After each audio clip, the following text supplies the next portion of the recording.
Hello friends, मैं हूं doctor विवेक Maheshwari, life coach. आप कहेंगे साइकोलॉजी के टीचर हैं आप या लाइफ कोच हैं?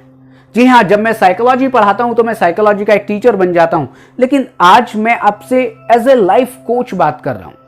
और वो लाइफ कोच इसलिए क्योंकि मैं अपनी और आपकी जिंदगी बदलने की थोड़ी सी कोशिश कर रहा हूं। आज के इस वीडियो में मैं पेरेंट्स को देखता हूं और पेरेंट्स को देखता हूं अपने बच्चों के लिए बहुत मेहनत करते हैं। अपने बच्चों की एजुकेशन के लिए वो बहुत अच्छे स्कूल में उनको दाखिला दिलाते हैं। जब बच्चे स्कूल से वापस आते हैं तो उन्हें बहुत अच्छे 2, 3, 4 ट्यूशंस में दाखिला दिलाते हैं कि बेटा जाओ, अच्छी ट्यूशन करो, अच्छे नंबर लेके आओ। क्यों? क्योंकि एक बहुत अच्छी सर्विस करना है या एक बहुत बड़ा बिजनेसमैन बनना है, कुछ करना है, कुछ बड़ा करना है। और बस पेरेंट्स अपने बच्चों को स्कूल भेजकर या अपने बच्चों को ट्यूशन पर भेजकर निश्चिंत हो जाते हैं कि ओहो, मैंने बहुत बड़ा काम कर लिया।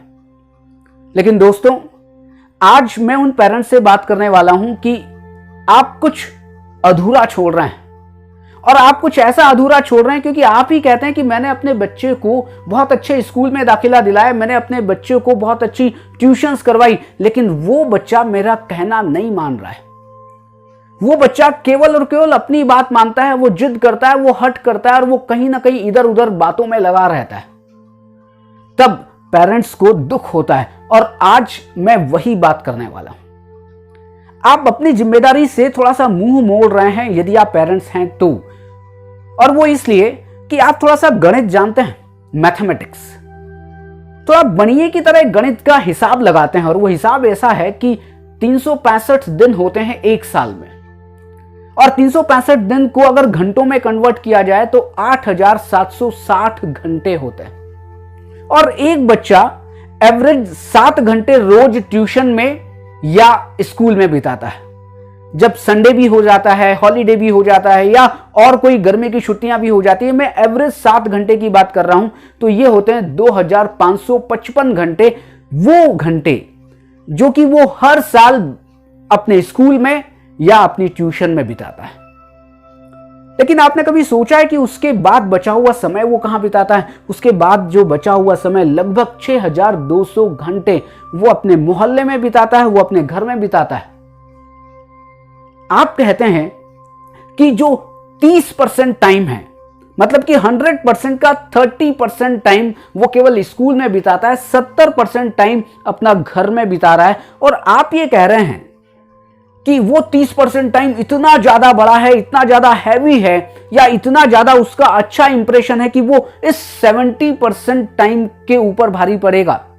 ऐसा बिल्कुल आप गलत सोच रहे हैं। और वो इसलिए क्योंकि मैं भी एक टीचर हूं, और मैं अगर एक पेरेंट्स की तरह बात करूं, मैं आज एक टीचर की तरह बात ना करूं, तो फिर क्या है कि यदि स्कूल की बात की जाए, कॉलेजेस की बात की जाए, तो वहां पर एजुकेशन तो दी जा रही है। वो एक एजुकेशन का माध्यम हो सकता है, वो फिजिक्स पढ़ाने का माध्यम हो सकता है, वो साइकोलॉजी पढ़ाने का माध्यम हो सकता है, वो केमिस्ट्री पढ़ाने का माध्यम हो सकता है, ट्यूशन में भी कुछ ऐसे ही सब्जेक्ट्स पढ़ाने का माध्यम हो सकता है।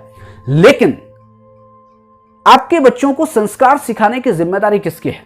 आपके बच्चों को अपना काम कैसे किया जाए ये सिखाने की जिम्मेदारी किसकी है? आपके बच्चों को ये कैसे सिखाया जाए कि कैसे जीना है? क्योंकि स्कूल ये नहीं सिखाते कि किस तरह से जीना है, स्कूल ये नहीं सिखाते कि किस तरह से आपको बात करनी है।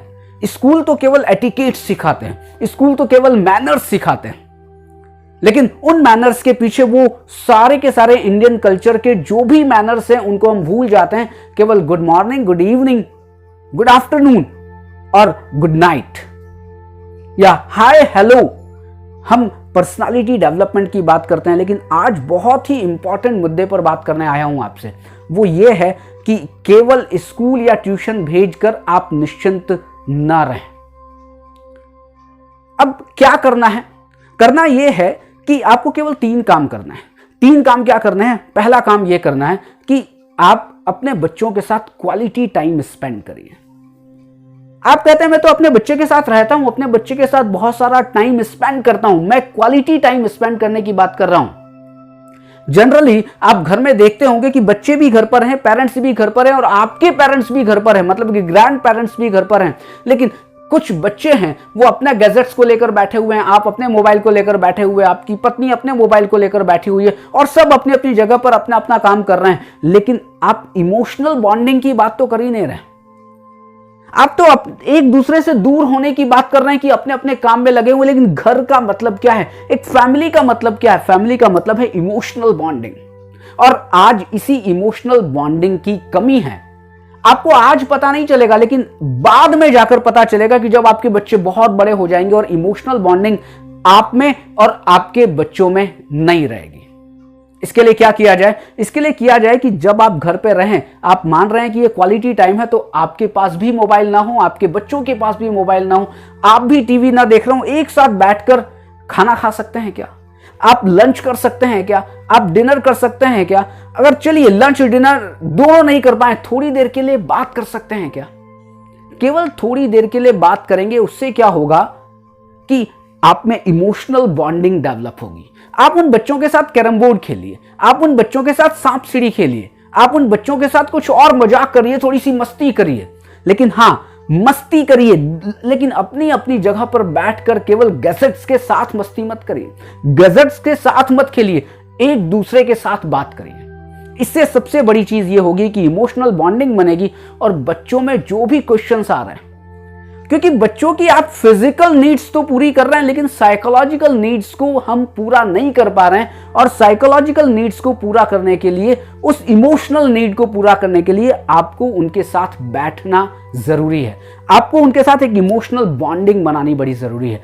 इसलिए आज से ये काम जरूर करिए। दूसरा काम, आपने बच्चों को बहुत सारी फैसिलिटीज दे दी, फैसिलिटीज तो दे दी, लेकिन आपने उनको थोड़ा सा आलसी बना दिया। क्या आप ये कह सकते हैं कि बेटा जब स्कूल से आएगा तो अपने बैग को ठीक जगह रखना, बेटा जब स्कूल से आएगा तो अपने कपड़े जो भी अपनी जो यूनिफॉर्म है वो बिल्कुल तह करके अच्छी तरह घड़ी करके उसको ठीक जगह रखना, बेटा खाना खा लिया है, खाना खाने की जो थाली है उसको उठाकर बेसिन में रखो, बेटा अपने कपड़े देखो कहां पर हैं वो खुद पहनो। ये छोटे छोटे काम हैं, लगते बड़े छोटे हैं, लेकिन ये क्या करेंगे, ये आपके बच्चों में डिसिप्लिन को मेंटेन करेंगे, डिसिप्लिन को डेवलप करेंगे, और ये डिसिप्लिन काम करेगा उनकी पर्सनल लाइफ में, उनकी प्रोफेशनल लाइफ में और उनकी आपकी अपनी फैमिली लाइफ में। और इन्हीं चीजों की कमी है। एक क्वालिटी टाइम आप दे नहीं पा रहे हैं, आप समझते तो हैं कि मैं क्वालिटी टाइम दे रहा हूं, लेकिन आप क्वालिटी टाइम दे नहीं पा रहे हैं। और दूसरा, आप डिसिप्लिन डेवलप करने की इच्छा रखते हैं, आप ये मानते हैं, आप क्योंकि आप पेरेंट्स हैं, आप ये मानते हैं कि स्कूल और ट्यूशंस डिसिप्लिन को डेवलप कर ही रहे हैं, लेकिन अगर स्कूल और ट्यूशंस केवल इस डिसिप्लिन को मेंटेन कर रहे होते तो आपका और हमारा बच्चा हमारी बात मान रहा होता। आप उनको कहानियां सुनाइए। मैंने क्या कहा था, 3 बातें होंगी। एक, क्वालिटी टाइम स्पेंड करना है। दूसरा, मैंने आपको कहा उनको छोटे छोटे काम बताने हैं कि जिससे उनके अंदर डिसिप्लिन बढ़े। और तीसरा काम क्या करना है, तीसरा काम करना है कि उनको कहानियां सुनाना है। और वो क्वालिटी टाइम स्पेंड करने में ही आ जाएगा। आप उनको कहानियां सुनाइए। कहानी किसकी होनी चाहिए? वो राम की हो सकती है, वो भरत की हो सकती है, वो लव कुश की हो सकती है, वो चंद्रशेखर आजाद की हो सकती है, वो एपीजे अब्दुल कलाम साहब की हो सकती है, या वो किसी भी महापुरुष की हो सकती है। कि उसको कहिए तुझे वैसा बनना है, क्योंकि अभी हम बड़ा आदमी बनने की कोशिश कर रहे हैं, हम बड़ा आदमी बच्चों को बनाने की कोशिश कर रहे हैं, लेकिन हमने ये कभी नहीं कहा कि बड़ा आदमी कभी भी छोटी छोटी बातें नहीं करता है, बड़ा आदमी कुछ बड़ी सोच रखता है। और अब अंतिम आपसे बात कर रहा हूं कि बच्चे उपदेश से नहीं सीखते। आप बच्चों को उपदेश देते हैं, बच्चा ऐसा तू कर, बेटा तुझे वैसा करना चाहिए, बेटा तुझे ये करना चाहिए, देखो वो क्या कर रहे हैं। नहीं, बच्चे उपदेश से नहीं सीखते, बच्चे तो ऑब्जर्वेशन से सीखते हैं। आप खुद अपने आप को देखें कि आपने सीखा कैसे था, आप कैसा बनना चाहते हैं। आप बनना चाहते थे जब आप छोटे थे, तो आप बनना चाहते थे अपनी मम्मी की तरह, आप बनना चाहते थे अपने फादर की तरह। और आज आप ये विश्वास कर रहे हैं कि बच्चे आपकी तरह ना बने, बच्चे आपसे कुछ और बड़े बनकर निकले। लेकिन पहला टीचर पेरेंट्स होते हैं किसी भी बच्चे के लिए। आप जैसे हैं, आप जैसा व्यवहार करते हैं, आप जैसी किसी दूसरों से बात करते हैं, आप जब शॉप पर जाते हैं तो चिन्नी चोरी करते हैं, आप छोटे लोगों से किस तरह से बात करते हैं, आप जब कोई काम वाली बाई आती है तो आप किस तरह से बात करते हैं, वो सब के सब चीजें आपका बच्चा देखता है कि आप किस तरह से व्यवहार कर रहे हैं, वो भी बिल्कुल वैसा ही सीख जाता है। और आज के बच्चों को शालीनता सिखाने की बहुत जरूरत है, इसलिए पहले आप रोल मॉडल बनिए, और आप जब रोल मॉडल बनेंगे तब बच्चे आपको देखकर सीखेंगे, आपके उपदेश को सुनकर नहीं सीखेंगे। इसलिए केवल आज से 3 बात करिए। पहली बात आप ये करिए कि आप अपने बच्चों के साथ क्वालिटी टाइम स्पेंड करिए। दूसरी बात आप ये करिए कि आप अपने बच्चों को छोटे छोटे काम बताइए, और जब वो काम कर लें तो उनको रिवॉर्ड दीजिए। और तीसरी बात यह है कि आप बच्चों को उपदेश मत दीजिए, अपने आप को कुछ वैसा बनाइए कि आपको देखकर आपका बच्चा सीखे कि मुझे अपनी मदर जैसा बनना है या अपने फादर जैसा बनना है। बस इसलिए मैं कह रहा हूं कि जिम्मेदारी से मुंह मत मोड़िए। केवल ये मत कहिए कि मैंने अपने बच्चों को बहुत अच्छे स्कूल में दाखिला करवा दिया है, या मैंने अपने बच्चों को बहुत अच्छी ट्यूशंस में दाखिला करवा दिया है। नहीं, आपकी जिम्मेदारी यहां पर पूरी नहीं होती है। इसलिए बच्चों को स्कूल भेजकर, ट्यूशन पर भेजकर निश्चिंत मत होइए।